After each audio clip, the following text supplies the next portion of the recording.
Good morning, everyone. Before I get to the business at hand, the reason why we're here today, I want to just bring up something that was discussed in our study regarding marine protected areas, particularly over the trip that we took to the Northwest Territories. And since we have the minister here, the minister has written me back. I'll read this in for the record as briefly as I can. But if you recall, colleagues, we had an issue in Tuktoyaktuk about the boys, the abandoned boys that were there, and what to do about them. So the minister has written. He says the Coast Guard recently completed a reconnaissance flight of the Tuktoyaktuk area to assess the number and location of boys washed ashore. The flight between Tuk and Kittigeswit Bay located 22 boys beached in the Kugmallet Bay area of Tuktoyaktuk. These boys were subsequently recovered and taken to the Coast Guard's Hay River base for disposal. The Coast Guard reached out to the community, that would be the trappers and the hunters community, the committee rather, and to provide confirmation of the flyover findings, and the conversations between Coast Guard and the hunters and trapper committee are ongoing to confirm location of the other boys in the 80 nautical mile area. So, Minister, thank you for the correspondence. Just an update for our committee on that. We appreciate that, and I'm sure the Hunters and Trappers Committee of Tuktoyaktuk appreciates it as well. You said Hunter and who? No, I said Hunter and Trappers Committee, as opposed to an MP who's with us this morning. That would be the Honourable Hunter Tutu. Yes, just so that confusion is put aside. Now, the reason why we're here today, of course, pursuant to the order of reference of Tuesday, October 7th, the Bill C-55, an act to amend the Oceans Act and the Canada Petroleum Resources Act. So for today, we have, of course, the Honourable Minister, Mr. Dominic LeBlanc. We also have Parliamentary Secretary to the Minister, Terry Beach. We have Philippe Morel, Kevin Stringer, and also we have Jeff McDonald, Director General, Oceans and Fisheries Policy. That being said, we're going to start as we normally do. Honourable Minister, you have up to 10 minutes. Well, Mr. Chairman, thank you. Thank you for inviting me. Thank you for this opportunity. To colleagues at the table, it's great to see you again. I won't repeat the introductions, Mr. Chair, that you offered, but the senior officials of the department and, of course, our colleague, the Parliamentary Secretary, are with me. And if I'm not able to struggle through an answer, I hope you'll indulge them and allow them to provide the information that all of you may be seeking. As Mr. Chairman, I think you understand, or I think we indicated, I'm happy to stay here till for about an hour, probably an hour and 10 minutes. I think we have a vote perhaps coming up a little later. If there's a bit of time between when you adjourn for the potential vote, the officials have indicated they would be happy to stay as well. Colleagues, as all of you know, the ocean is extremely significant to our heritage, our culture, certainly our economy, and our government, like previous governments, is committed to meaningful marine conservation measures that will protect both the environment and coastal communities and their economies. These are not, or should never be, in our view, incompatible principles. One of the reasons why we would want to protect our oceans is precisely to protect the long-term sustainable economy that depends on them. We know that our ocean is a vital part of the future of our country, ecologically, clearly, but also economically as well. We also know that climate change is real, and our ocean is under stress at many levels. So together, we believe it's time to act. It's time to act collectively, and we're asking Parliament to make amendments to the Oceans Act with that specific objective in mind. Canada supports the objective of a marine-based economy that provides social and economic benefits for current and future generations, and is based, as I said, on the twin principles of conservation and sustainable economic growth. By virtue of our unique geographic situation, Canada will be a leader on a marine-based economy that provides social and economic benefits for current and future generations. Marine conservation will be achieved through working across all orders of government, alongside, obviously, Indigenous peoples, the industry, academia, and environmental groups as well. Canada is helping to shape the international agenda as we move towards and beyond the 2020 targets, sharing our extensive work on guidelines, for example, for other effective area-based conservation measures, and working with other countries to advance criteria that can be used by all states who share our conservation goals. Our government takes the commitments made in 2010 to the Aichi Target 11 extremely seriously. We're making strong progress in increasing protections of our oceans. I am confident that we will surpass our interim target of protecting 5% of our marine areas by the end of this year. And obviously, we're on track to meeting the commitments we made for 2020 as well. Mr. Chair, Bill C-55, in our view, is an important step in achieving these marine conservation goals, and I'm pleased, obviously, to have the opportunity to discuss this with you as you prepare your review of this legislation. Je tiens à préciser que les... To clarify, the 10% target is being implemented by the 196 countries that are parties to the Convention on Biological Diversity. Canada has an opportunity to demonstrate its commitment to this goal and demonstrate global leadership. Bill C-55 is an important element of our marine conservation agenda. While the proposed amendments provide another tool for us to meet our marine conservation targets in a timely manner, our government's objective is first, foremost, and always to protect sensitive and vulnerable marine and coastal areas for present and future generations of Canadians. Years of experience in developing MPAs has shown us that too many delays occur during the establishment process. Through this experience, we have also learned that there are some circumstances where greater harm can occur during these delays, and in these circumstances, there needs to be protection sooner. The interim protection MPA proposed under Bill C-55 addresses this gap in conserving our ocean's biodiversity. This new tool would give us the option to establish interim protection where initial science and consultation tells us we need to act in a precautionary manner. These interim protection MPAs meet the internationally recognized definition of an MPA developed by the International Union for the Conservation of Nature. These MPAs provide they will achieve our long-term conservation goals.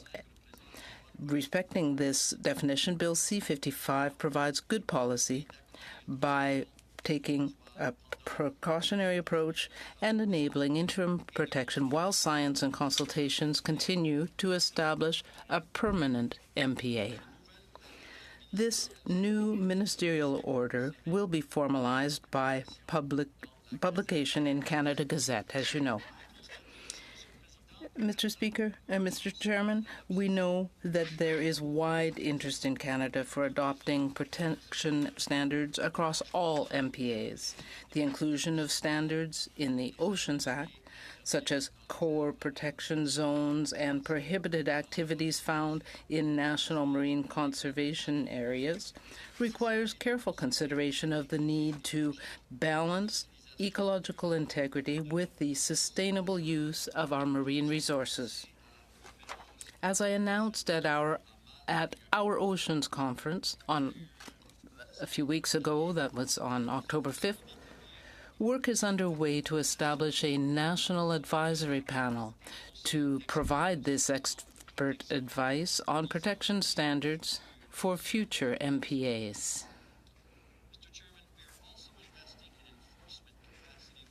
Protected areas as part of the Marine Conservation Target Initiative and the Ocean Protections Plan. As of June 1st of this year, fishery officers have undertaken 1,482 hours in the monitoring and protection of marine protected areas. Before April 2018, enforcement plans for each marine protected area will be put in place to ensure compliance within those marine protected areas. During the second reading debate, Mr. Chair, in the House, I also heard remarks on the importance of consultation in meeting our marine conservation targets. Consultation and seeking the knowledge and views of other governments, Indigenous groups, and other communities, marine resource users, and stakeholders are cornerstone principles for marine protected area establishment. Bill C-55 does not take away from the requirement to consult and engage throughout the development of an interim protection MPA. Part 2 of the Oceans Act, which frames the strategy for managing oceans, is based on a collaborative approach with provinces and territories, Indigenous organizations, and stakeholders who depend on the oceans. The Oceans Act is one of the first federal statutes to enshrine a non-derogation clause. Bill C-55 does not need to include provisions relating to Indigenous rights and title. This provision is already enshrined in the Act and will obviously stay that way. As I mentioned earlier, establishing interim protection is subject to the same standards for public consultations as Governor and Council regulations and follows the Canada Gazette process. Bill C-55 does not include sweeping changes to the Oceans Act. Aligned with the March 2017 recommendations of the Standing Committee of our House on Environment and Sustainable Development, Bill C-55 strengthens the Oceans Act by enabling interim protections of MPAs prior to the formal establishment. The bill also strengthens the Oceans Act by adopting the precautionary principle and modernizing the enforcement provisions to align with other modern environmental legislations. According, Mr. Chair, by way of conclusion, according to a 2016 World Wildlife Fund report, 98% of Canadians support designating parts of Canadian waters as marine protected areas. I hear, and I'm sure many of you hear, that support every day. This bill, Bill C-55, is one aspect of our government's broader suite of ocean protections being established since we took office 2 years ago, and obviously will continue to do that work in the coming months. The tools proposed will improve our ability to protect our ocean and fulfill the commitments we have made to Canadians, the international community, and obviously the environment. Mr. Chairman, I thank you for the opportunity for discussing, for having the chance to discuss this legislation. I look forward to the questions, and I also look forward to the testimony of other witnesses that you will, in your judgment, decide to hear from, and would work collaboratively with committee members should, obviously, you have suggestions around amendments, and my department will obviously be available to any and all of you as you contemplate amendments or want to understand further details of the legislation. All you need to do is let us know, and we'll be happy to be here and happy to accompany you on the work you're going to do. Thank you, Mr. Chair. Thank you, Minister, and we appreciate the offer as well for any words of clarification or consultation. We appreciate that. Before we go to our questionnaires, we'd like to welcome our new people like we normally do. We want to welcome Mr. Richard Cannings, who's from the stunningly beautiful riding of South Okanagan, West Kootenay, and equally as beautiful, I'm sure, in a riding and on all its splendor, from Nunavut, the Honourable Hunter Tutu. Thank you very much, sir. Oh, yes, that's correct. So now we go to our first question for 7 minutes. Mr. Morrissey, please. Thank you, Chair. I'll start with a statement to the Minister. As a son of a fisher, I'm extremely aware of the value of our fishing resource to small communities, and I'm always supportive of government putting in steps to manage and control the resource. And I'm sure, Minister, you are aware, as with some of my colleagues, the examples of what happens to coastal communities when government fails to provide leadership and take those decisions. I referenced the collapse of the cod industry off Newfoundland, which the Chair is quite familiar with, and coastal communities there, and the people impacted are still paying a price for that. So when I look at our government's objective of extending marine protected areas, it generally is a philosophy that I do support, because we cannot allow a total access to a resource wherever the industry wants to go. One of the key points that I would like you to expand on is the importance, because I dealt with an issue in my own writing that was where government was looking to control the management of a resource.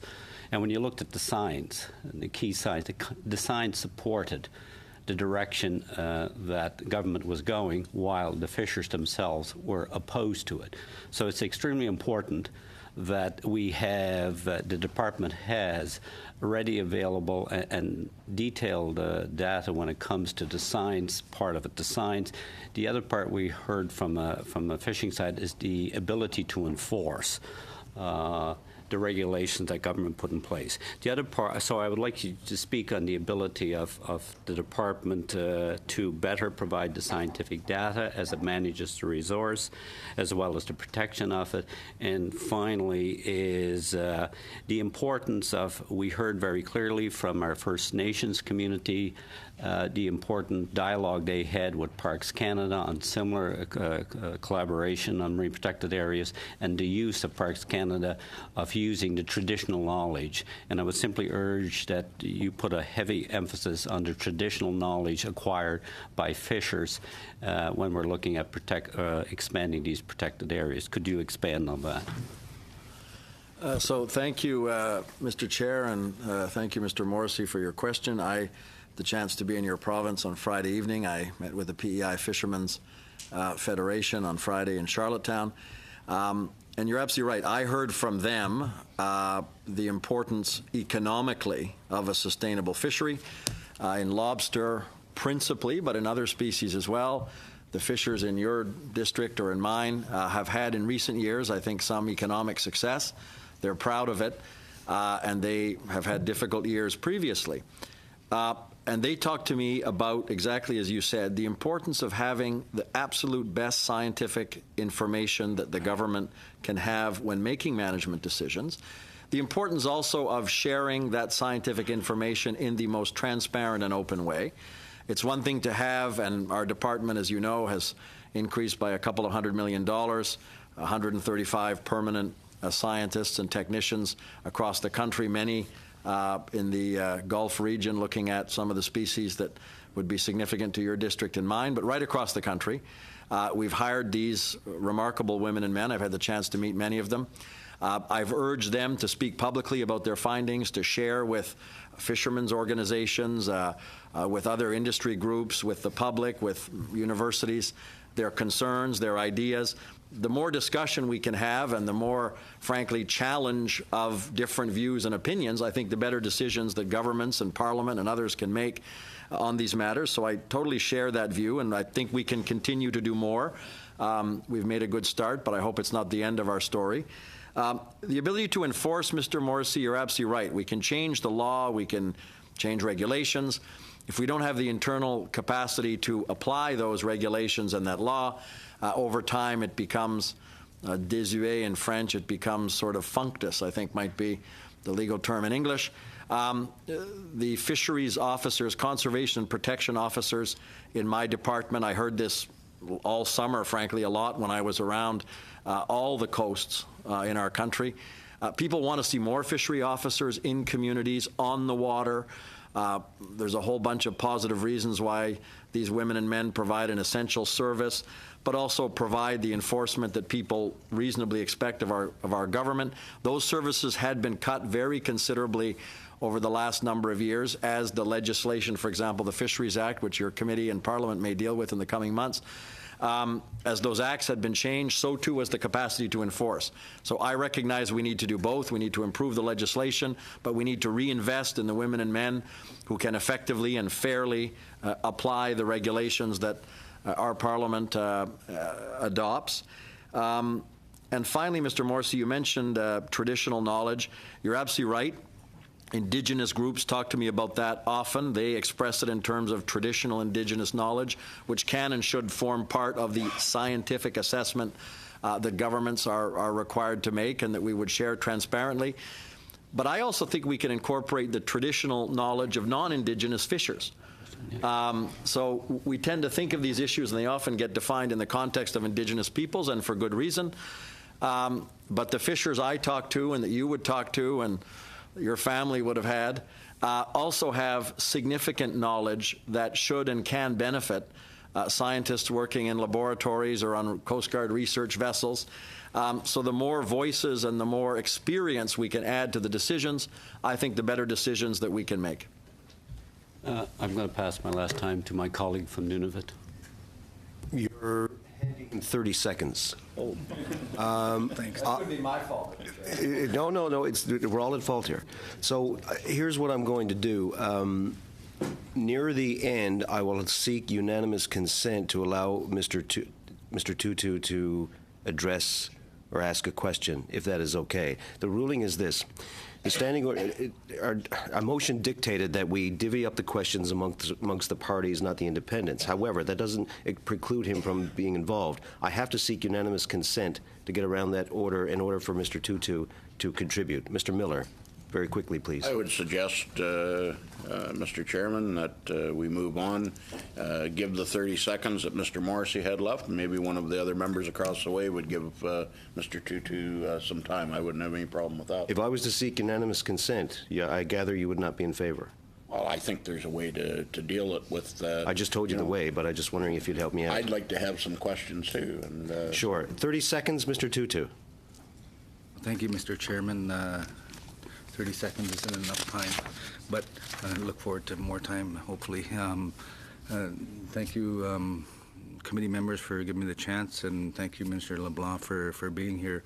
I know there's been some concerns about the bill's potential conflict with the Nunavut Land Claims Agreement, and as we all know, Inuit have constitutionally protected rights regarding access to wildlife and conservation area development within the Nunavut settlement area, and I'm just wondering if any of these issues do arise, how would you plan to resolve them with NTI?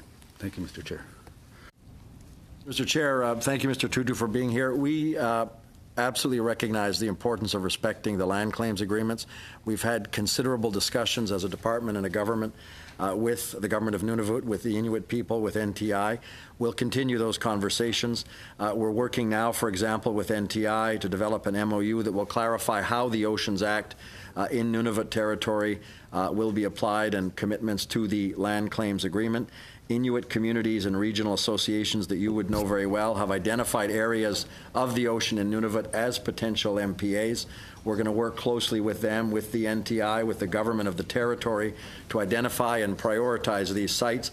And I would be happy to work with you and anybody else who wants to make sure that we get this right. Thank you, gentlemen. Mr. Doherty, 7 minutes, please. Thank you, Mr. Chair. Thank you to our guests today. And I will ask the minister and our guests to be as succinct as possible in their answers, as I've only got 7 minutes, I believe. Mr. Minister, over the years, successive governments, as you mentioned, have endeavored to make sure that our oceans are pristine and our rivers, lakes, and streams are the same. And indeed, in 2010, the previous government committed to 10% by 2017. Why did this government feel that there was a need to meet a self-imposed deadline of 5% by 2017? First I'll leave it off at that.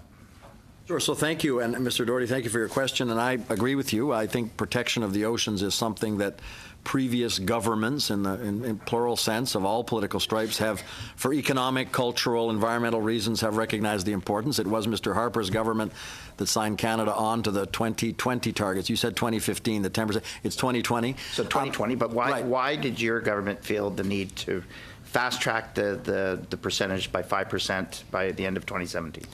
Well, as politics will tell us, governments are elected for a 4-year time frame. We made a commitment 2 years ago in the election that we would show a very significant step forward towards the 2020 target. That's good. That's great. Mr. Doherty, you asked me a question, then you're interrupting the answer. You know what, Mr. LeBlanc, you've managed to prove that you can actually rag the puck very well and use up all of our time with one question. As you're doing now. I've got a few. So, Mr. Minister, would you agree that the rush to this deadline, you're probably not going to agree, but we have heard countless testimony from Indigenous groups as well as non-Indigenous groups, stakeholders as well as NGOs as well as scientists, that the goals and objectives of this government's Marine Protected Area Initiative have not been communicated, and the consultations have not been, I guess I would say, the consultations have not been truly listened to, and the feedback has not been adhered to. It won't surprise you, no, I would not agree with that statement. If your previous government made a commitment in 2010 to reach 10% by 2020, we don't think it's unreasonable to get to half of that target in 7 years of the 10. All right. Witness after witness has said that the consultation process has been inadequate. Why are you refusing to engage with stakeholders? And furthermore, why are you refusing to listen to stakeholders? Again, I wouldn't agree with either of those premises. We spend considerable time as a department, I do as a minister, our parliamentary secretary, talking to stakeholders right across the country. And when to your comment, Mr. Minister, so countless stakeholders, and including Indigenous groups, Absolutely. and including territorial politicians, MLAs, have come forward and saying that this government is moving forward without listening to the consultations that have been put forth. Again, I wouldn't agree with that characterization at all. We talk to these people, we listen to these people, we work with these people. I discussed marine protected areas with two of Canada's first ministers last week. It's an ongoing conversation. So would you say that they are offering misleading comments? No, I don't think that they're the ones offering misleading comments. I recognize that people may feel strongly about these issues. We endeavor to work with all of them, and we're always open, Mr. Doherty, to making adjustments and changes where we can, because we think we can do both. We can grow the economy in a sustainable way, and we can also meet these targets that Canadians expect of us. So, Minister, you are moving forward on some aggressive targets. We all agree that we want to see our oceans protected. We have Indigenous leaders that are coming out and saying that they have not had the opportunity to sit before DFO. And we have Indigenous leaders that have come out and said that when they have had the opportunity to sit with DFO, they're not being listened to. So, and Minister, you're standing, or you're before us today testifying, saying you believe that the consultations have been fruitful. Now, you also mentioned in your intervention or your presentation to us the importance of consultation. In your presentation on C-55 in the House, you said that once C-55 is passed, you will announce the further consultation process. Is that not putting the cart before the horse? Should you not follow through with the drafting appropriate legislation if you truly believed that you wanted to work with the stakeholders and get it right the first time? Should that feedback not be included in C-55 before we actually pass this legislation? So I would agree with that premise, Mr. Doherty, that the feedback of stakeholders and Indigenous groups is critical to getting this right. That's why every month and every week our department, nationally and regional offices, me as minister, our parliamentary secretary and others, have these ongoing conversations.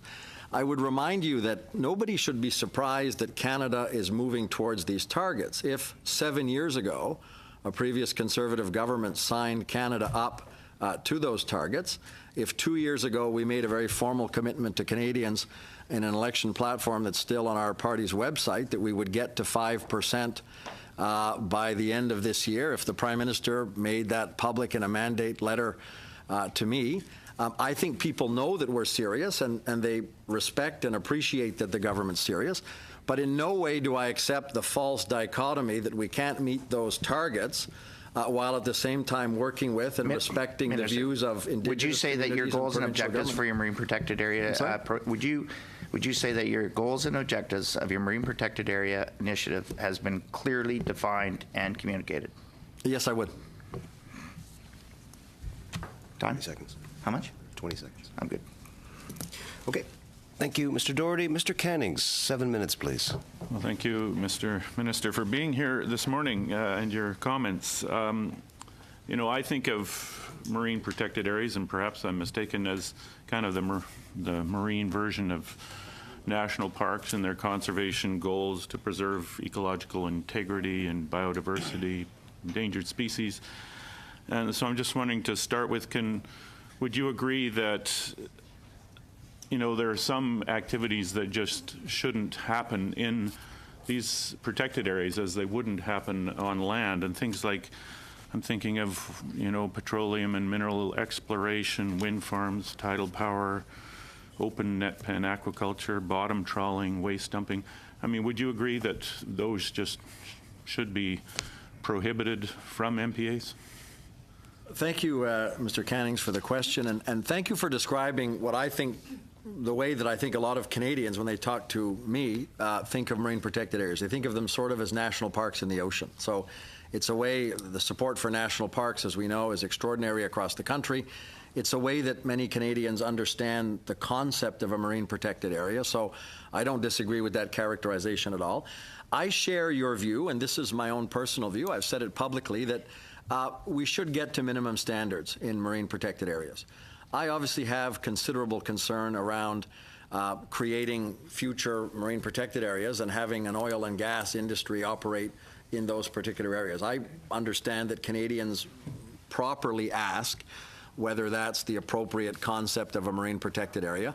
That's why, and I've had this conversation with your colleague Finn Donnelly, I think that we need to have quickly a group of experts to look at what would be those minimum standards, to consult with a whole series of industries, many of whom you enumerated. I would welcome your views on who perhaps could serve on that group. I want us to have a quick and transparent process that would, I hope, build a consensus in Canada on what those minimum standards are. Things like bottom trawling are obviously and can be, and I'm not a scientist, that's why I think we should ask these people the best way to achieve. So I certainly share your objective, and I'd welcome the best way to get there. I just wondered why that wasn't part of C-55. I mean, you know, it would seem like a very logical procedure to go to start with some minimum standards and then work out from there. So again, if you want to, I totally get that objective. I'm not sure that to legislate them is necessarily the best way to do it. It could be done by regulation, but I really wanted to have scientific experts and others offer an opinion on what those standards would look like, and would welcome, obviously, the work of this committee or others. But I clearly want to get to that point very quickly, and I've said so publicly, and I'm happy to repeat it today. Sure. I just want to follow up on some of the points Mr. Doherty was making. I had a conversation a couple of weeks ago with an Inuvialuit leader who was talking to me about MPAs and was saying his group was very much in favor of protected areas. They had proposed a couple even before this process started, but then they were kind of, he felt, I don't know what the word was, blindsided, or that the consultation process just wasn't there. If it was there, it was entirely inadequate. And so I'd just like to, you know, back up some of the comments that Mr. Doherty made, that groups in the north especially seemed, at least his group, was very concerned about the lack of consultation in the Beaufort Sea. So again, thank you for the question. I've read those comments. I take them to heart. I'd be happy, Mr. Chair, also, because this is a critical part of the conversation, is how do we ensure that we've discussed with the greatest number of people possible their views, their constructive views on how to achieve these targets. I think there's a consensus that we can get to these targets. It's how to get there and what's the right way, and that's why the consultations are so critical. I'd be happy, Mr. Chair, to share with the committee, to send it as quickly as I can, a detailed list of the dates and all the different groups that were consulted, industry, provinces. I'd be happy to share that, both with respect to these MPA targets, but also in the discussion heading to Bill C-55. But this doesn't mean that those consultations are over, and I don't want people to misunderstand that should Parliament adopt Bill C-55, it means that somehow we will stop consulting, we will do less consultation, we will be less open to ideas. In fact, we see it as a way to bring attention to this and to ensure that we have a very open and transparent dialogue with Canadians. So it's very much part of the process, Mr. Chair, in my view, to get to these targets. And I would remind colleagues that we were not on track in any way to get to the 2020 targets. That's one of the reasons why we thought setting a 5% target by the end of this year to get to half of a 10-year commitment in 7 years didn't seem unreasonable. But it really focuses the collective effort of Canadians, because we were in no way on track a couple of years ago to hit that target in 2020. And I'm proud to say that that's no longer the case. Can I just quickly ask you about the possibilities of co-management with First Nations and Inuit groups of these areas, as Parks Canada has some very good models for co-management in Haida Gwaii and the North? Have you thought of that? Mr. Cannings, absolutely. And you mentioned some of the best examples of these self-governing nations that absolutely want to and rightfully expect that our government can co-manage these areas. So we're open to all of those conversations. I've had them with some of the groups that you mentioned. But by no means should people think that our government, when we say we want a renewed nation-to-nation relationship with these communities, one of the best examples in your province, one of the frequent areas, unfortunately, of concern is around the management of fisheries and fish stocks and marine areas. So we're making every effort possible, including with our colleagues at Environment and Climate Change Canada and Crown Indigenous Relations, to put us exactly on the road to that relationship you described. Okay, thank you. Thank you. Thank you, Mr. Cannings. Ms. Jordan, for 7 minutes, please. Thank you, Mr. Chair, and thank you, Minister, for being here today. As you know, this committee has been studying MPAs now for a number of months and hearing all different testimonies from all sides of the argument, for lack of a better word. But one of the things we haven't heard about and that the legislation talks about is interim protection MPAs. And I guess I'm wondering if you can elaborate on that a little bit, because I'm concerned about what that looks like in terms of the process, the consultation, making sure that if we do have an interim MPA, that we still meet those standards that a regular MPA has in terms of making sure that people are consulted on that process. Thank you, Ms. Jordan. And that is frankly one of, I would suggest to you respectfully, one of the key elements of this legislation. Is to provide a degree of protection for a particular area that would otherwise not be protected for the many, many years that it takes, on average 7 years, to work through the scientific, regulatory, and consultative process. So the idea would be this interim protection, which we're asking Parliament in this legislation to enable, would protect areas deemed to be of very significant biological or ecological importance, while the process, the final process of Governor and Council approvals and consultations under the regulatory process would continue. And obviously the final decision might be different to reflect those consultations and those views than the interim order. It's sort of like freezing the footprint, Ms. Jordan. The idea would be we'd look back for a year and say, okay, certain practices that are currently taking place in that particular area that we're seeking to protect in an interim way would be permitted, but we would freeze other practices, additional practices or uses of that particular marine area because of the ecological and biological significance of it, and then we would go through the regulatory process. So we're not unscrambling the omelet, we're basically turning the stove off, freezing the footprint. Stove, freezing, that doesn't work as an analogy, certainly not this time of the morning. But in our view, it would be the best way to offer the appropriate protection while we go through the full regulatory process, and ultimately the final regulatory decisions would be open to reflecting that consultation. Okay, so just to be clear, because I want to make sure that this is on record, an interim protection does not stop what is already existing in a possible MPA, correct? That is correct. Okay, good. Thank you. The other thing I wanted to, and I kind of want to watch my time because I do want to let Mr. Tutu ask another question.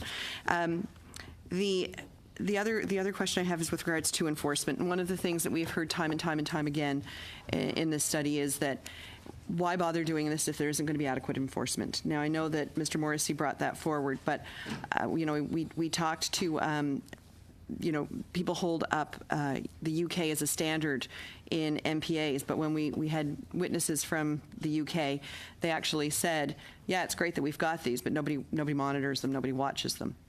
So I guess in order to make sure that we're going ahead with this in the right way, you had mentioned that there will be adequate resources. What does that look like? So, again, thank you, Ms. Jordan. Critical question, something that I'm sure in your constituency and mine and many others we hear about all the time. By way of example, 2006, my department had 700 fishery officers. In 2017, it had dropped to 600 fishery officers. The whole habitat protection branch, we had gone from 60-some offices down to, I think, the teens. 17 or less than 20, I believe. We can get those precise figures. Happy to share them if it's of interest. But there had been a very significant reduction, and we see it and hear it all the time. I think one of the things we needed to do, and this we have done, but we can continue to do more, particularly if Parliament looks at some Fisheries Act changes in the coming months as well, is reinvest both in the scientific capacity but in exactly that enforcement capacity. I was in northern New Brunswick this summer. There are fishery officers that told me they used to have 8 people in a detachment. Now they're down to 3. They have to be 2 when they're on patrol, so 3 doesn't make sense. 4 would be better. All over the place, that's been the case. But we also need to use modern tools. If we're talking about marine protected areas, some of them far offshore, it's not only fishery officers in rigid hull Zodiacs that can do it. The Coast Guard needs to be equipped. We need to increase aerial surveillance, something that we want to and believe can be improved as well. Aerial surveillance, there's some great technologies coming from your province in Newfoundland and Labrador, companies that have done terrific work for successive governments. That can be increased. The more deterrence we have and the more charges we can lay, because the best deterrent, if somebody's thinking about committing a particular crime, seeing a police officer sitting in a car at the corner tends to be the best deterrent. So we think that we need to do that with respect to protecting these MPAs, and we're working on a plan to do exactly that. Okay, I'm going to turn the rest of my time. I'm not sure how much I have left, but I'd like to turn it over to Mr. Tutu. Mr. Tutu, for 1 minute, please. Thank you, Mr. Colleagues, Chair. before I start, if you wish, you can request to split the time, which will probably be advisable in this case. Mr. Tutu, you have 1 minute. Thank you, Mr. Chairman. Thank you, Ms. Jordan. Minister, as you know, Inuit, we're a coastal people, and we rely on the waters and the life in it to survive. And on this piece of legislation, I know that there's been some suggestions, made in the House and our Legislative Assembly about the lack of consultation and the importance of Indigenous consultation in general.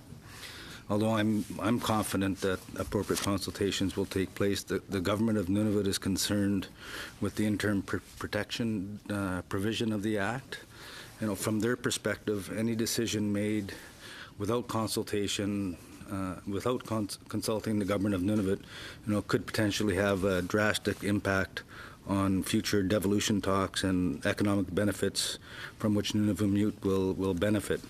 So I guess I'm just looking for what kind of assurances does the government of Nunavut have that they will be consulted prior to any interim protected MPA. Thank you, Mr. Chair.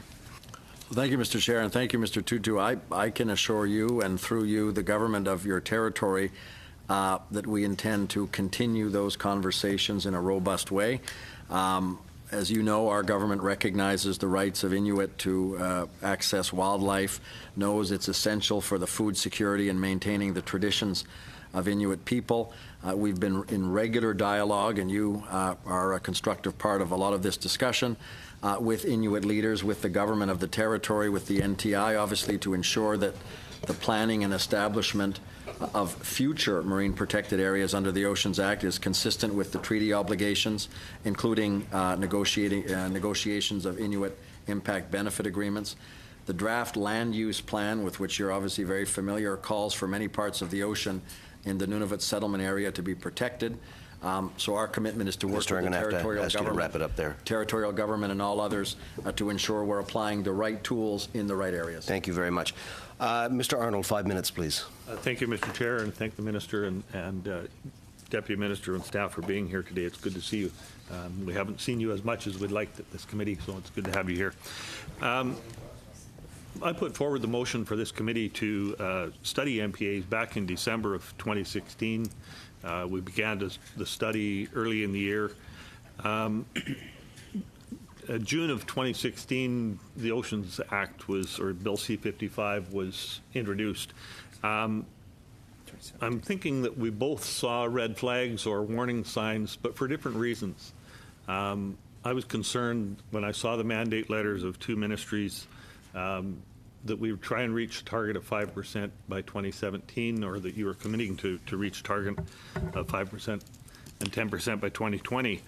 My concern was that the consideration of the coastal communities, what was being protected for what reason, that those possibly may or may not have been looked at carefully enough before those mandate letters went out. It was interesting to see Bill C-55 come out in June, possibly to hit those somewhat. I'm going to say, well, I guess my first question will be, where is the push coming from to reach those 5 and 10% targets? Those were targets. They weren't must-do issues. Where was the push coming from? It certainly wasn't from coastal communities. It's certainly, you say, from 98% of Canadians, but what about the 2% of Canadians that may fish or rely on the coast for their economic survival? Where was the push coming from? So thank you, Mr. Arnold. Thank you for the question. So in your preamble to your question, you correctly recognize the importance that coastal communities attach to sustainable use of the oceans, its fisheries, its other industries, its marine tourism. All kinds of jobs and economic opportunity properly depend on the sustainable and safe use of our oceans. We don't disagree with that. We hear that all the time. We try and work with these groups over and over again as often as we can to ensure that we get it right. But I think if we properly protect our oceans, and 5% by the end of this year, or even 10% by the end of 2020, is, in our view, a reasonable target to ensure the long-term sustainability of those very resources that these coastal communities depend on. You asked where the push came for the 2020 or 2017 targets. The push for 2020 came from a global consensus that Mr. Harper's government signed on to in 2010, that within 10 years countries would get to the 2020 target. There's a broad consensus on that. And as I said, we believe that showing Canadians that we can achieve a significant progress of 5% this year was reasonable and attainable. Bill C-55, I don't want to prejudge Parliament's work, but it's unlikely that it'll make it through the House of Commons and the Senate in the next couple of months, so it won't be available as a tool to reach the 2017 targets.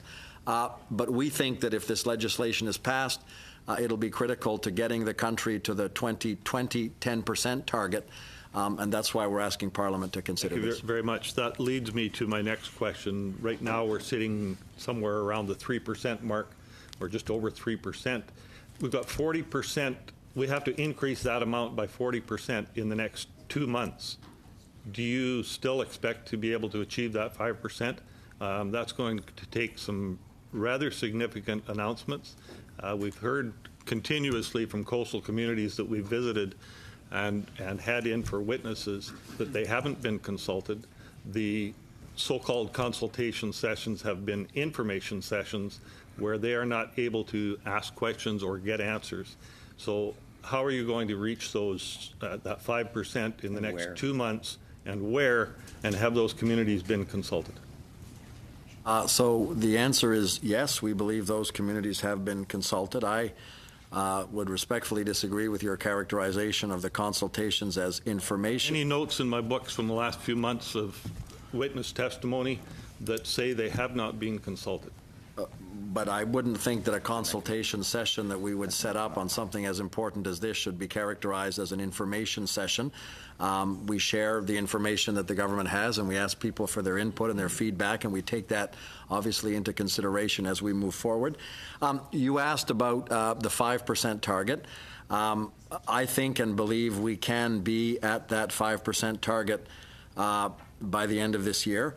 I'm going to be in your province of British Columbia on the weekend with my colleague, our colleague Terry Beach, talking about that exact issue with my colleague Catherine McKenna. So I have to cut it off there. I'm sorry, we're over time. Mr. Hardy, for 5 minutes, please.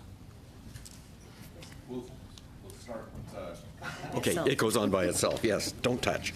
Have to start with a quick reflection. I think our members across the way, most of whom are new, can be given credit for helping their party finally find religion when it comes time to consulting with First Nations, because when I had the opportunity to examine the changes to the Navigation Protection Act and the Fisheries Act, and what was remarkable is that the things that we were trying to undo happened because there hadn't been really any meaningful consultation with Indigenous people. Now, with respect to the program that you want to bring in, the ability to bring in interim protections, wanted to confirm that it would basically freeze current activities and freeze out anything that people may be thinking about, such as oil and gas extraction in a given area. Is that basically how that would work? Yeah, basically, Mr. Hardy, and thank you for your question, and thank you for your characterization of one of the challenges on the road to meeting these targets. I don't necessarily disagree with your assessment.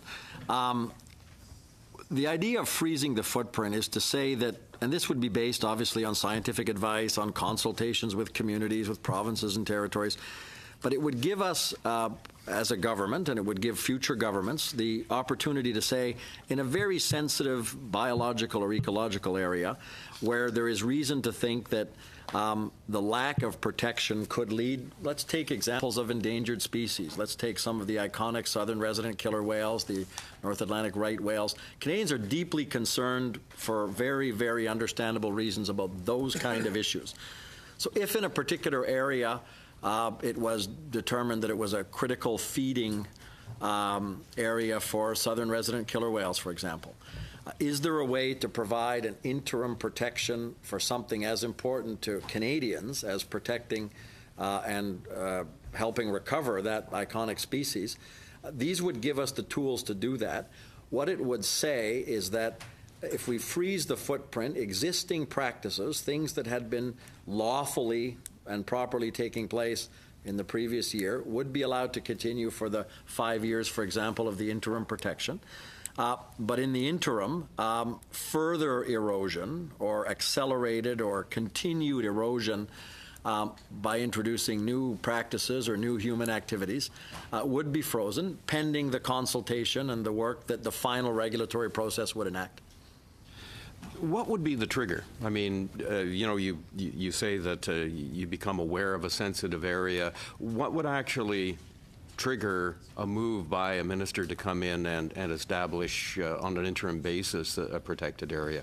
What would you be looking for, especially in the absence of a lot of science that may not be in place by the time you need to make that decision? So a critical question, Mr. Hardy. I would think that the main reason why a government would want to act in an interim way would be because of the provision of scientific advice, governmental scientific advice, universities, all kinds of industry groups are looking at different scientific indicators. But if there was a body of scientific advice that said a particular area for a particular biological or ecological reason required protection, that would, I think, be the starting point of a government's action to say, could we use one of these interim measures as part of a longer-term process of a marine protected designation. And I use the examples of marine mammals, of whales, but there would be other critical fish species. I think of some in the chair's province of Newfoundland and Labrador. If we try and look back 20 or 30 years, perhaps there were opportunities at certain moments in history based on what I hope was some scientific analysis at the time to make different decisions that may have helped some of the coastal communities that our chair and others at this table represent survive or go through a horrible economic circumstance perhaps differently had some of those decisions been made. So we would be guided basically by scientific advice, but also the views of industry, of provincial and territorial governments, of indigenous groups. I mean, we would be welcome for people to we would welcome people working with us to identify those areas, but we would want a rigorous scientific process to indicate that it's an area that should benefit from this interim protection. You have 2 seconds. Thank you, Mr. Chair. Well said. Well said, yes. I'm taking even more. Mr. Miller, for 5 minutes, please. Yes, thank you very much, Mr. Chairman and Mr. Minister and staff. Thanks for being here. I'm too concerned about the rush that seems to be put on putting some of these MPAs, and I guess I would say to you that while your targets say that they've got to be in place in the next 2 months, are you willing to, if communities, as we've heard, feel that they're not been consulted, what have you, and everything taken into consideration, are you willing to put it off for 3-4 months, whatever, if that's what it calls for, in order to get it right? So I thank you, Mr. Miller, for your question. It's great. You and I had a chance to serve together in previous parliaments, so I'm happy to see you. Happy to see you working on this committee. I agree with part of your characterization, or in the sense that communities and people affected need to be heard and need to be included in the process. I wouldn't purport to disagree with that at all. However, I think we can get to the 5% target this year by protecting areas and using, for example, other effective area-based conservation measures as the international consensus would allow. We can use a suite of measures to get to 5% this year with communities and partners that recognize that those areas are in fact worthy of protection, and we'll continue to work in the next 3 years on that next 5%. Okay, I'm running out of time here quickly, as you know, and so having said that, then you must have some areas in mind where you're going to, could you enlighten us today? And I think that, you know, committee here would be, we hope would be the first ones to hear of these places that I know you must have in mind. And further to that, could you tell me, has an economic feasibility study been done on those areas that I know you have in mind to do, and could you tell us what the results have shown on them, if that's the case? Sure. So thank you, Mr. Miller. And none of these areas or none of these protected areas come as a surprise. It's not something that comes out of a cabinet meeting at one point on a Tuesday at lunchtime and bingo, there's a new marine protected area. Take, for example, the Laurentian Channel, which my colleagues from Newfoundland and Labrador and Nova Scotia would know well. This has been in the works for a number of years. It's gone through a Gazette process, public consultations. So there's an example of a real opportunity to bring significant protection to some very critical species in an area of the Atlantic that governments have talked about for years.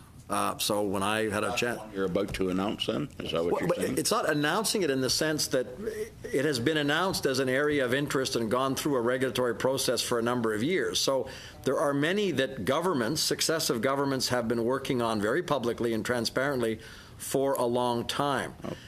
So when we do get to 5% this year, I think in a very constructive way, nobody can be surprised, I would argue, that a particular area or a particular zone is suddenly protected. Okay, so has there been an economic,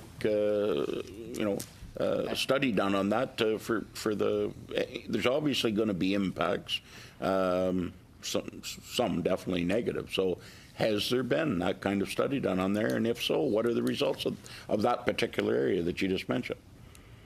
So, Mr. Miller, your characterization of impacts, I think we need to be careful. There can be very beneficial impacts also from getting the protection right. Economic impacts. There can be economic impacts. There can be very beneficial economic impacts. And I would argue if we don't responsibly get to these protections, there can be very negative economic impacts So have you done across that? the board.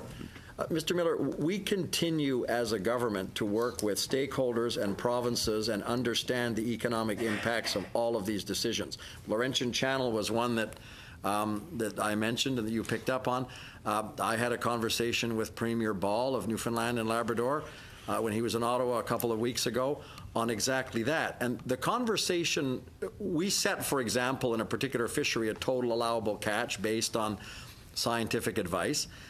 If a particular area were to be closed to a particular activity as part of the protection, it doesn't always mean that that particular species and a particular fishing fleet, to use a common example, wouldn't have access to that stock or those species in another area.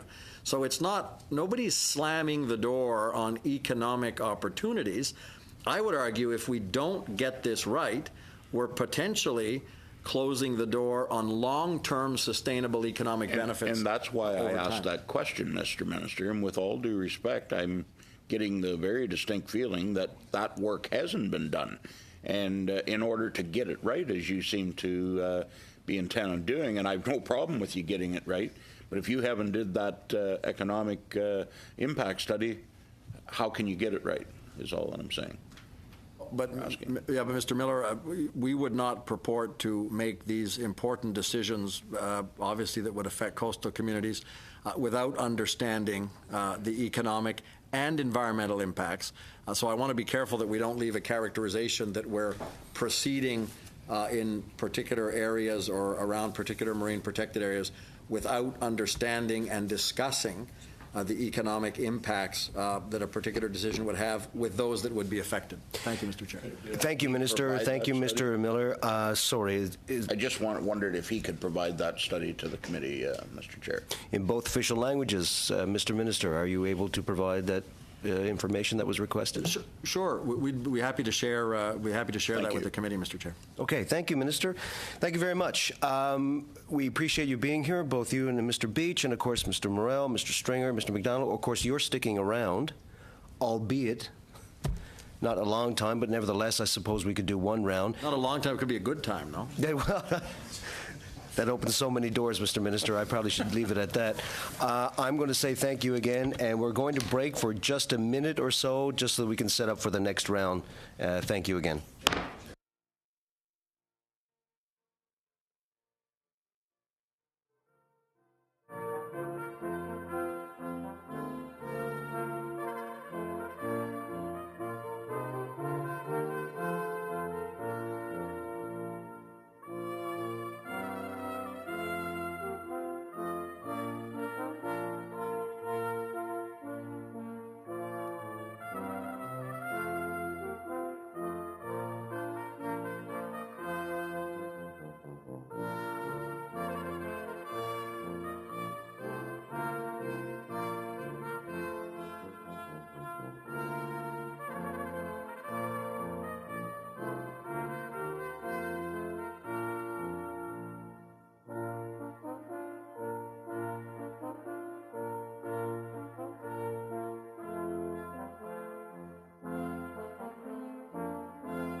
Okay, folks, I can ask our witnesses to come back, please. We have a short period. We have approximately 20 minutes. We can stretch it a little more than that. So I'm going to afford the 10 minutes that we normally do. In the meantime, I would like for everyone in the room to move their conversations to the hallway. That would be ideal at this stage. Thank you very much. Thank you. Thank you. Thank you. Sorry. I want to introduce our three guests here. They were here prior to this, but I'll introduce them formally because I omitted their titles mostly. Kevin Stringer, Associate Deputy Minister. Philippe Morel, Assistant Deputy Minister, Aquatic Ecosystem Sector, and of course Jeff McDonald, who's the Director General, Oceans and Fisheries Policy, who we introduced earlier. You have, like we afford all guests, 10 minutes for an opening statement if you so require. No? Okay, Minister very made good. the opening statement, so we'll continue with questions. Happy to do that. All right. But thank you. We're trying to be overly generous. We're over brimming with generosity here. Nevertheless, we're going to start with our questions. We're going to start with Mr. Hardy for 7 minutes. Well then. No? Did I get that wrong? Mr. Moore? Oh, I apologize. Okay, Mr. Finnegan, go ahead. You submitted a shot. Yeah, so... This could take 10 minutes in and of itself. My apologies, committee. Mr. Finnegan, 7 minutes, please. Thank you, Mr. Chair, and thank you for our guests to be here to answer questions.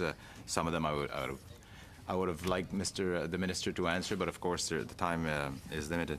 And I just want to use his opening remarks or speech. Let me just get the English one here so I get it right. Interim protection of MPA, no, sorry, wrong one. Just hang on. So I might have to do it in French, is it okay? Si je parle français? Okay. En outre, la loi sur...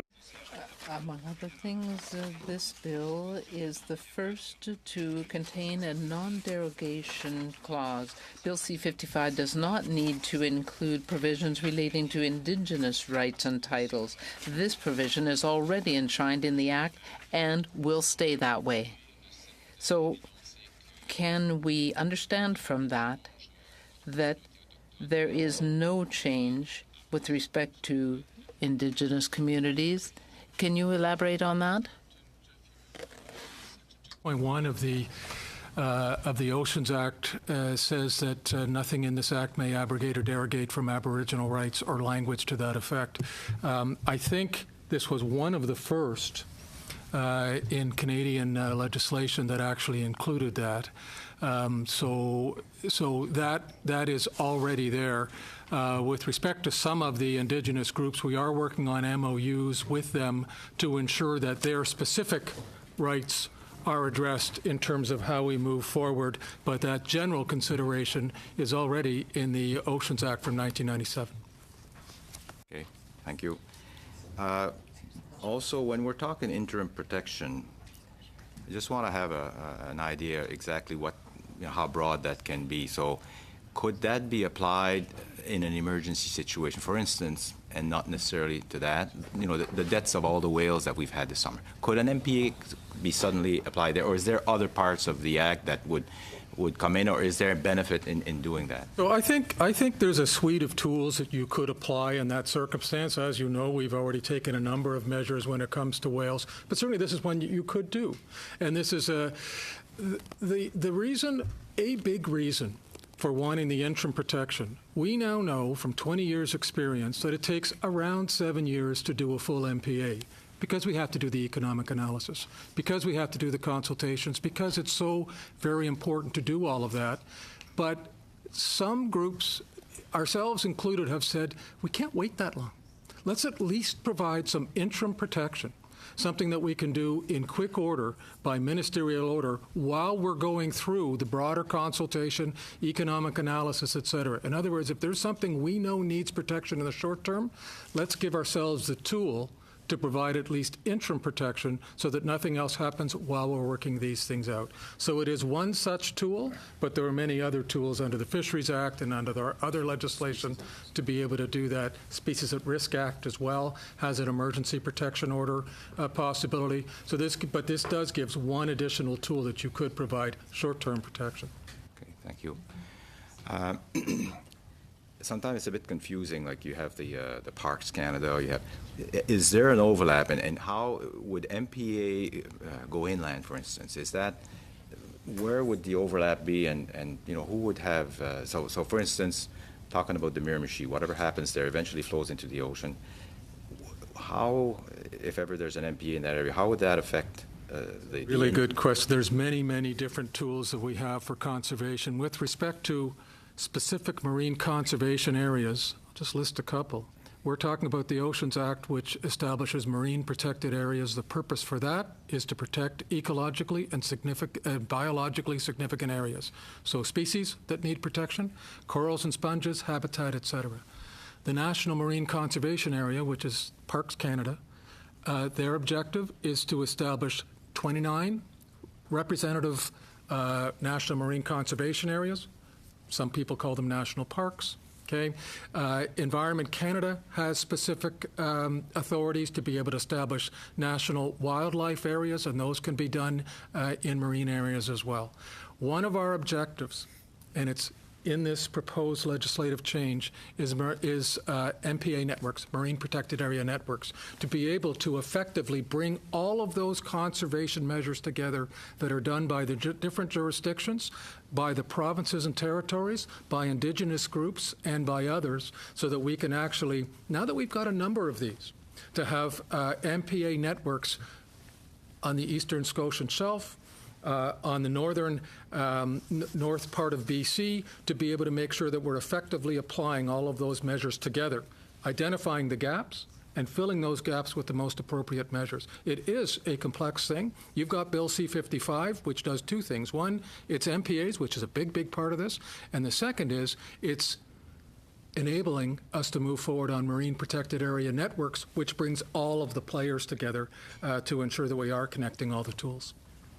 My final question, the minister said that, you know, since our government's been in office, that we've hired new scientists, and we really want to, you know, that information to be out there. We want to be able to question scientists.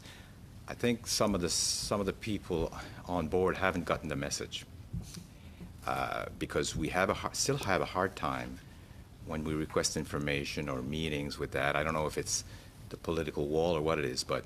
And we're there to, you know, I'm there to help. I'm there, but I have a hard time still today accessing timely information and you know, just to communicate with that. So I'm just wondering, we need that wall to come down, in other words. Hear what you're saying, and we will endeavor to do so. We have a very significant investment in science in the last two budgets. The last budget, 2016, $40 million a year, which increased our science sector's budget by 22%.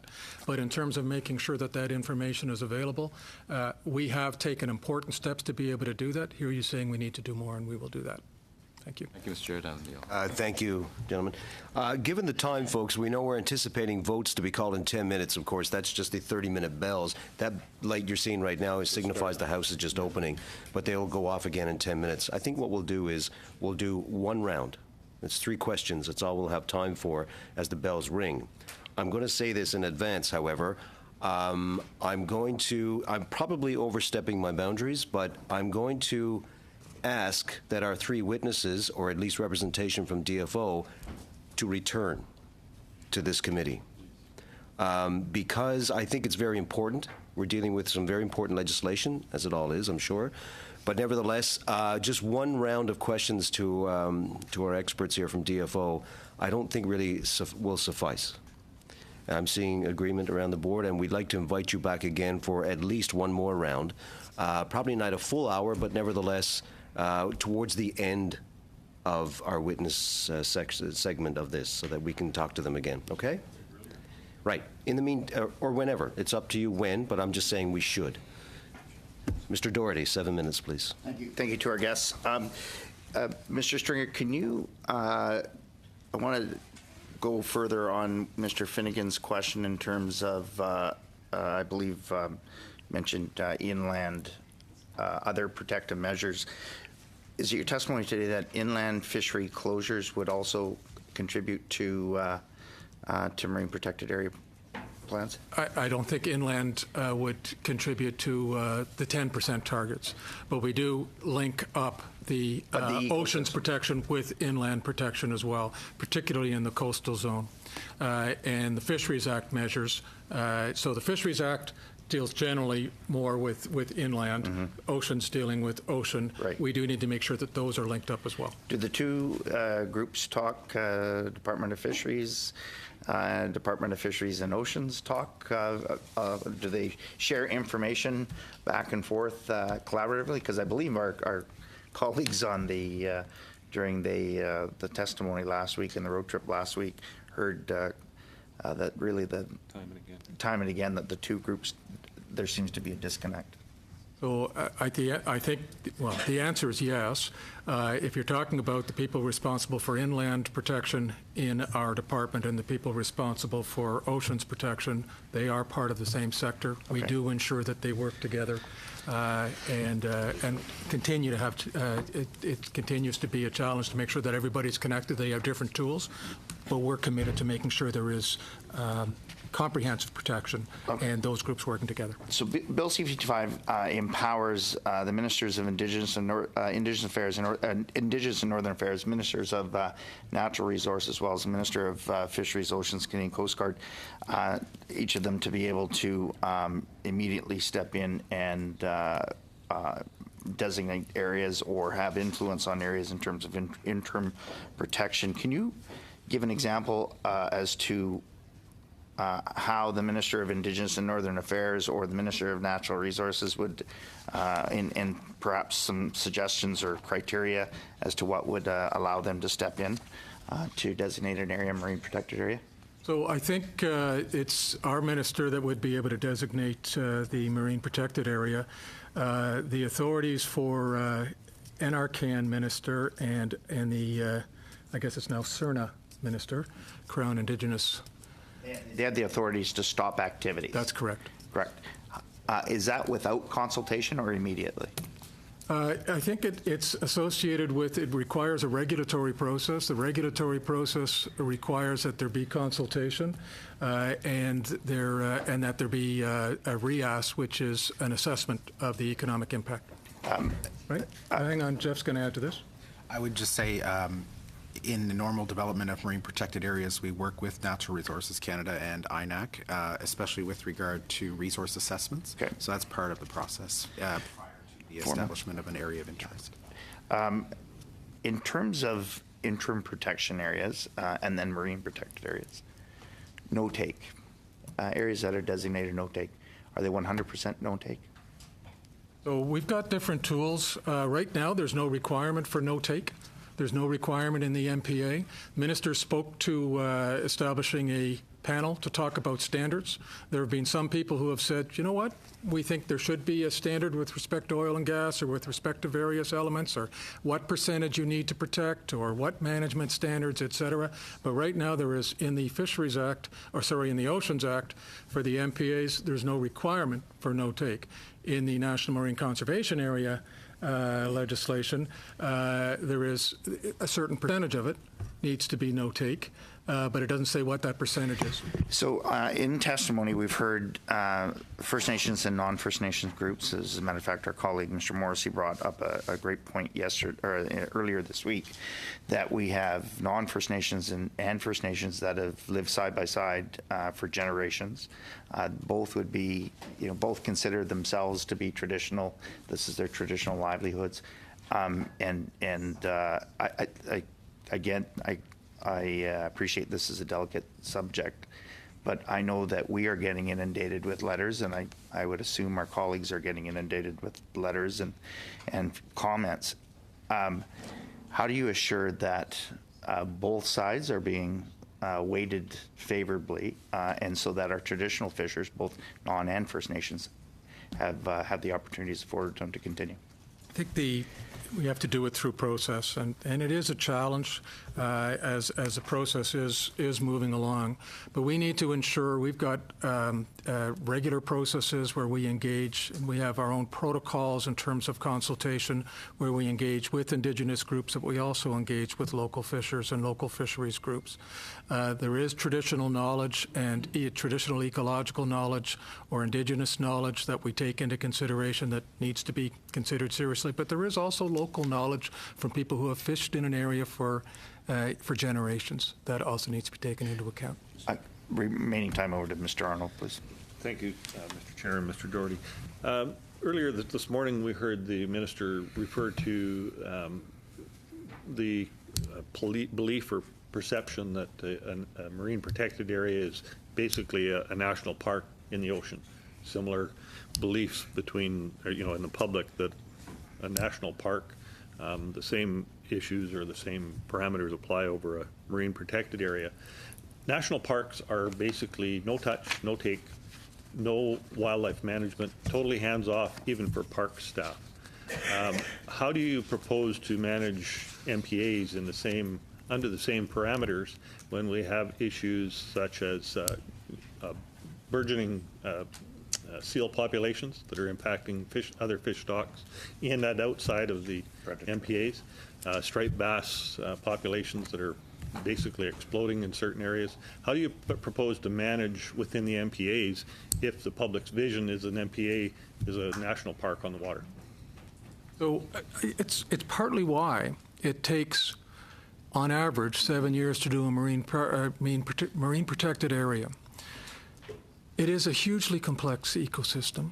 There are many activities that take place. We need to understand what it is that we are trying to protect and have a good sense. There's corals, sponges, a sensitive spawning area, an important area for various species, and what are the impacts that could impact that, and therefore what do we need to protect? How do you to deal with that if those species move?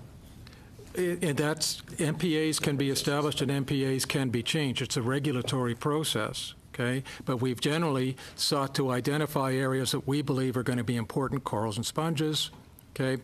Spawning areas that we've known about for generations that are going to be there for the long term. But that is an issue.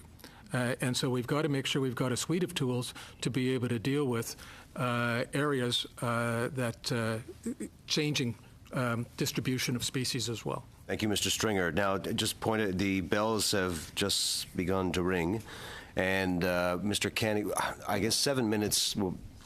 I think we have enough time here, folks. Are we okay with 7 minutes? Mr. Canning, 7 minutes, please. Thank you, Mr. Chair, and thank you for sticking with us here.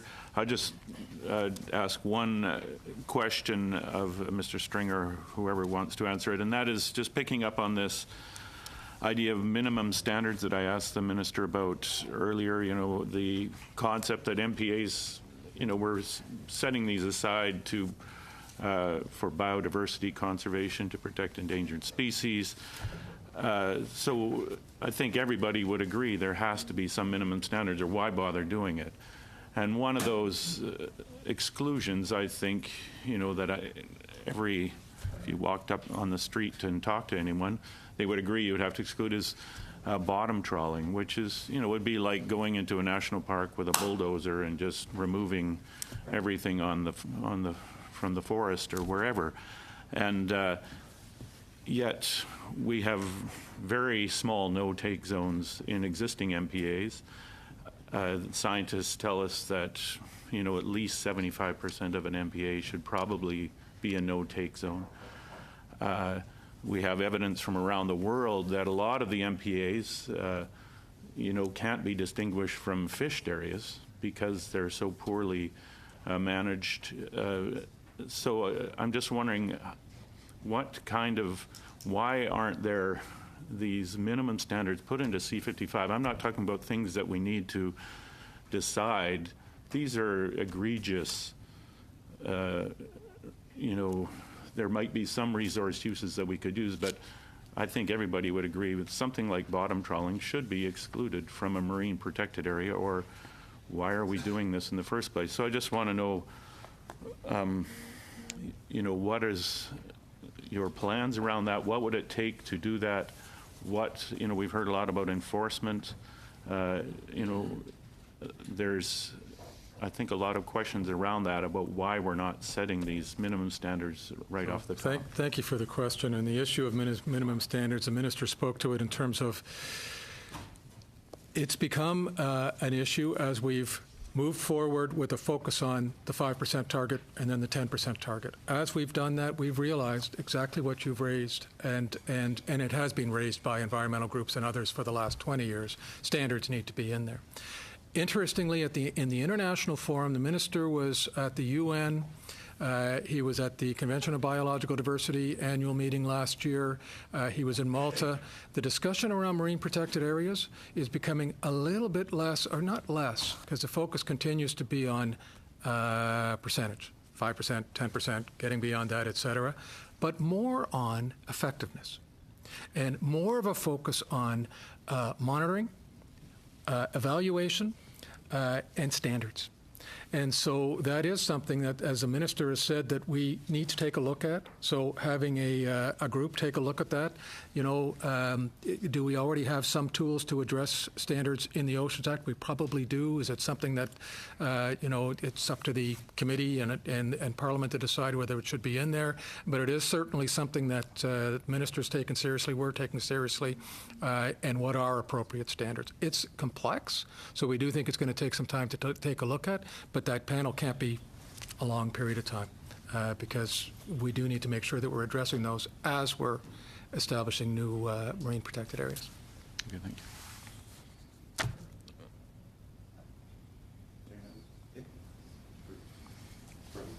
you. No, for Mr. Gaines.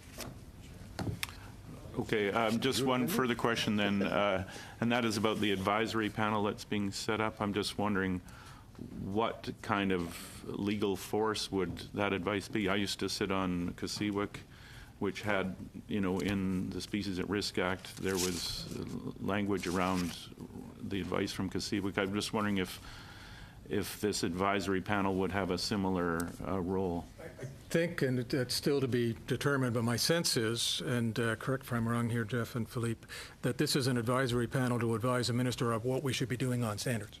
And, what types of standards we should have in place, what types of approaches, who should be brought, what legal means, what policy means, et cetera, as well as what areas for standards. Just taking a look at it and then providing advice to the minister and to parliamentarians.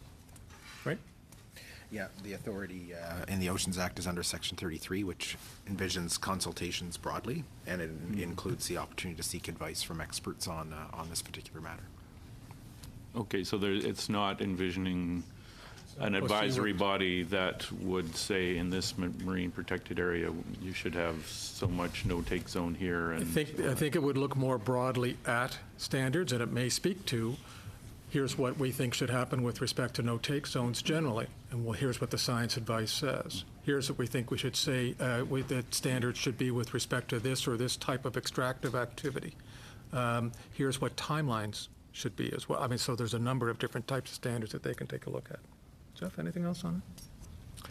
No, I would just say that we would go back to some of the remarks that the minister made this morning when it came to Aboriginal rights as well. There are certain constitutional rights, especially the example he used was for wildlife in the Arctic, which are constitutionally protected. And so to establish a no-take zone across the board wouldn't necessarily be congruent with that. And so those are some of the things that he's obviously seeking advice on in terms of establishing it in the correct way. And I think also it may be important for this panel to look at, so each MPA is established based on conservation targets or objectives, and minimum standards may be different for all of them or for some categories of the MPAs, and certainly the advice from expert will be welcome for us. So we're protecting habitats, or we're protecting sponges and corals, or we're protecting the whole area from some human activities. I imagine the minimum standards would be different, although some minimum standards can be applied to all MPAs and some may not. Okay, thank you. Oh, there we go. Thank you, folks. We now have exactly 22 minutes and 30 seconds to get over to vote. In the meantime, I do want to thank Mr. McDonald, Mr. Stringer, and Mr. Morrell for joining us, and hopefully we can talk to you again soon as we go through this legislation. At that, I will call it to an end. Thank you, everybody.